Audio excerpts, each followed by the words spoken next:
झील के किनारे हल्की सी धुंध छाई है।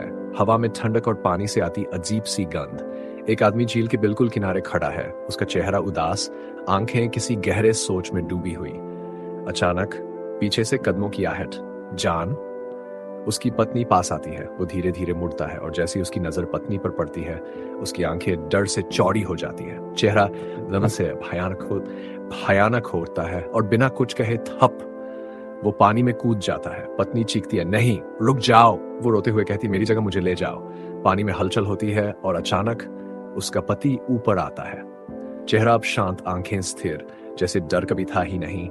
वो पत्नी का हाथ पकड़ता है, उसे बाहर खींचने लगता है, लेकिन तभी पानी के नीचे से अंधेरी परछाइयां उठती है।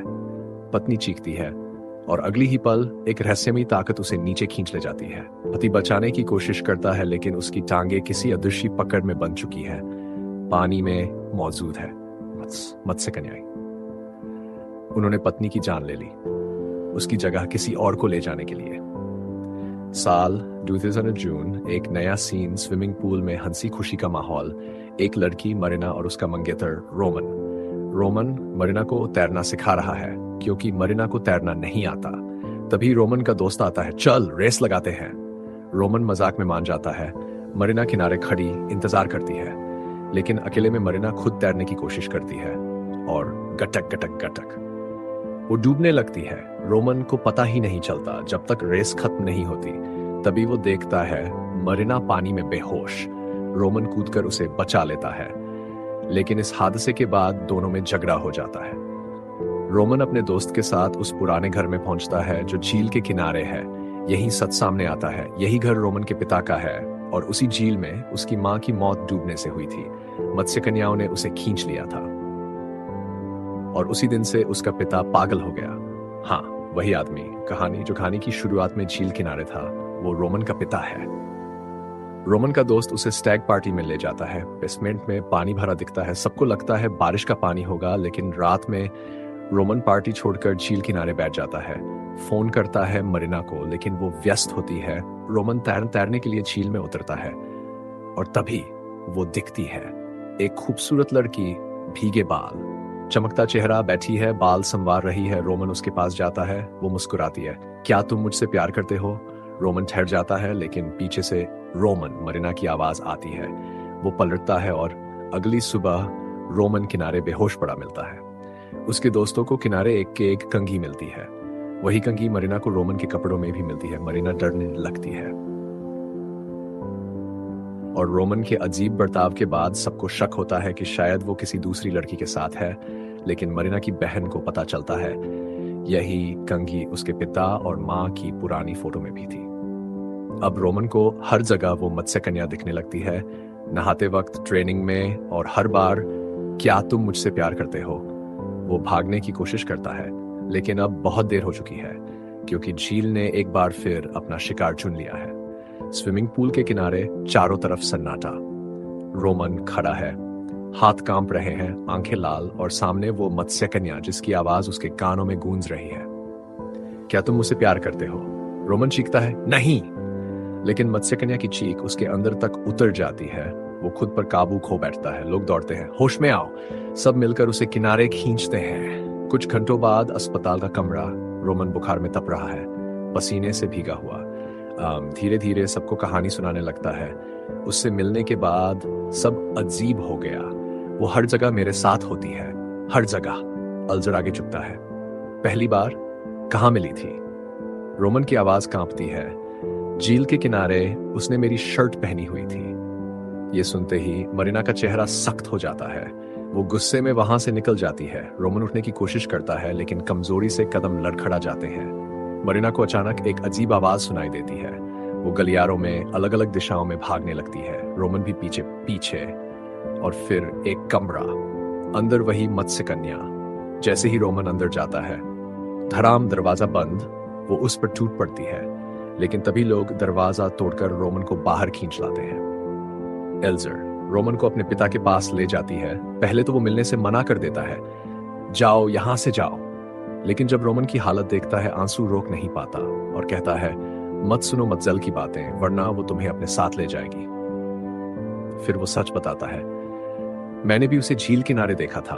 वो हर जगह मेरा पीछा करती थी। तुम्हारी माँ ने उसे बचने के लिए कई चालाकियां की, लेकिन सब बेकार। वो उसे भी ले गई और मैं आज भी उसे याद करता हूँ। अगला दिन सुबह 6 बजे सभी झील के किनारे वाले घर की तरफ निकल पड़ते हैं। रोमन और मरीना वहीं रुकते हैं। एल्जर और लिया झील के पास पहुंचते हैं। लिया झील में कूद जाता है। गहराई में एक कब्र, उस पर खुदा नाम लिजा ग्रेगोरिवा और आसपास मृत शरीर। अचानक मत्स्य कन्या का हमला। वो लिया को खींच ले जाती है, लेकिन किसी तरह वो बच निकलता है और किनारे पहुंचकर नाम बता देता है। दूसरी तरफ मरीना सामने वाले घर में एक परछाई देखती है, अंदर जाती है और सामने आती है रोमन की मां की आत्मा। वो कहती है, अपनी चीज ले जाओ, लेकिन मेरी चीज वापस करो।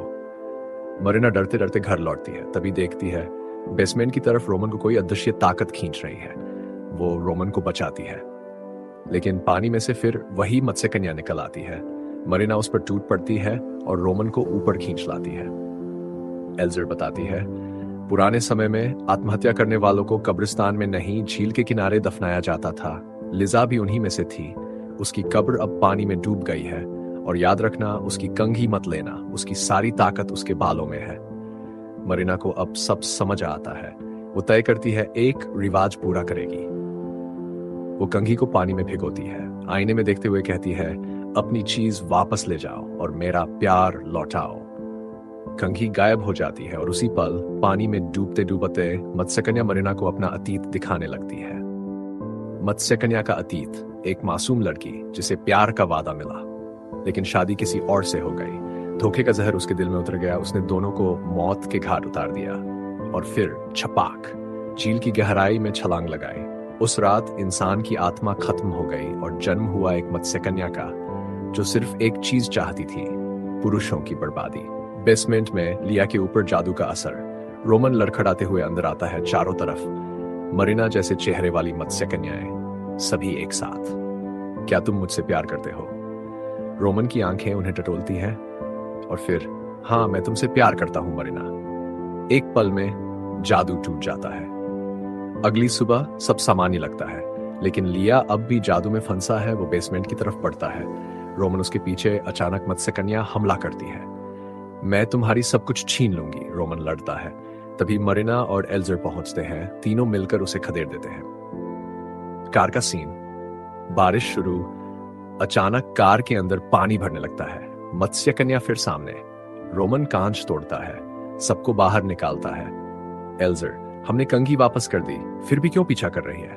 रोमन समझ जाता है उसका असली मकसद मैं हूं और उसकी असली ताकत कंघी में नहीं, बालों में है। रोमन झील की तरफ भागता है, मरीना पीछे पीछे, लेकिन कोई उसे बेहोश कर देता है। मत्स्यकन्या उसके सामने आती है। क्या तुम मुझसे प्यार करते हो? रोमन, हाँ। वो हंसती है। नहीं, तुम उस लड़की से प्यार करते हो, और उस पर टूट पड़ती है। उधर एल्जर मरीना को एक अंधेरे अनुष्ठान में बांध देता है। उसकी योजना अपनी बहन की जगह उसकी भावी पत्नी को बलिदान देना। मरीना रोते हुए विनती करती है, लेकिन तभी रोमन का पिता आता है। ये सब बंद करो, जलपरी का मकसद वही है जो तुम कर रहे हो। एल्जर मान जाता है। मत्स्यकन्या पहुंचती है। पिता उससे कहता है, सबको छोड़ दे, मुझे अपने साथ ले चल। वो अपना प्यार जताता है, लेकिन हमला होता है। अराजकता में एल्जर जलपरी के बाल पकड़ता है। मरीना कैंची से काट देती है। बाल कटते ही उसकी ताकत खत्म होने लगती है, लेकिन वो एल्जर को खींचकर ले जाती है। मरीना झील की तरफ भागती है। बेहोश रोमन को देखती है। उसकी ताकत कंघी में नहीं, बालों में है। वो खुद पानी में कूदती है। मत्स्यकन्या हमला करती है। मरीना अपने बाल काट देती है और उसी पल रोमन होश में आता है। मरीना उसके पास आती है।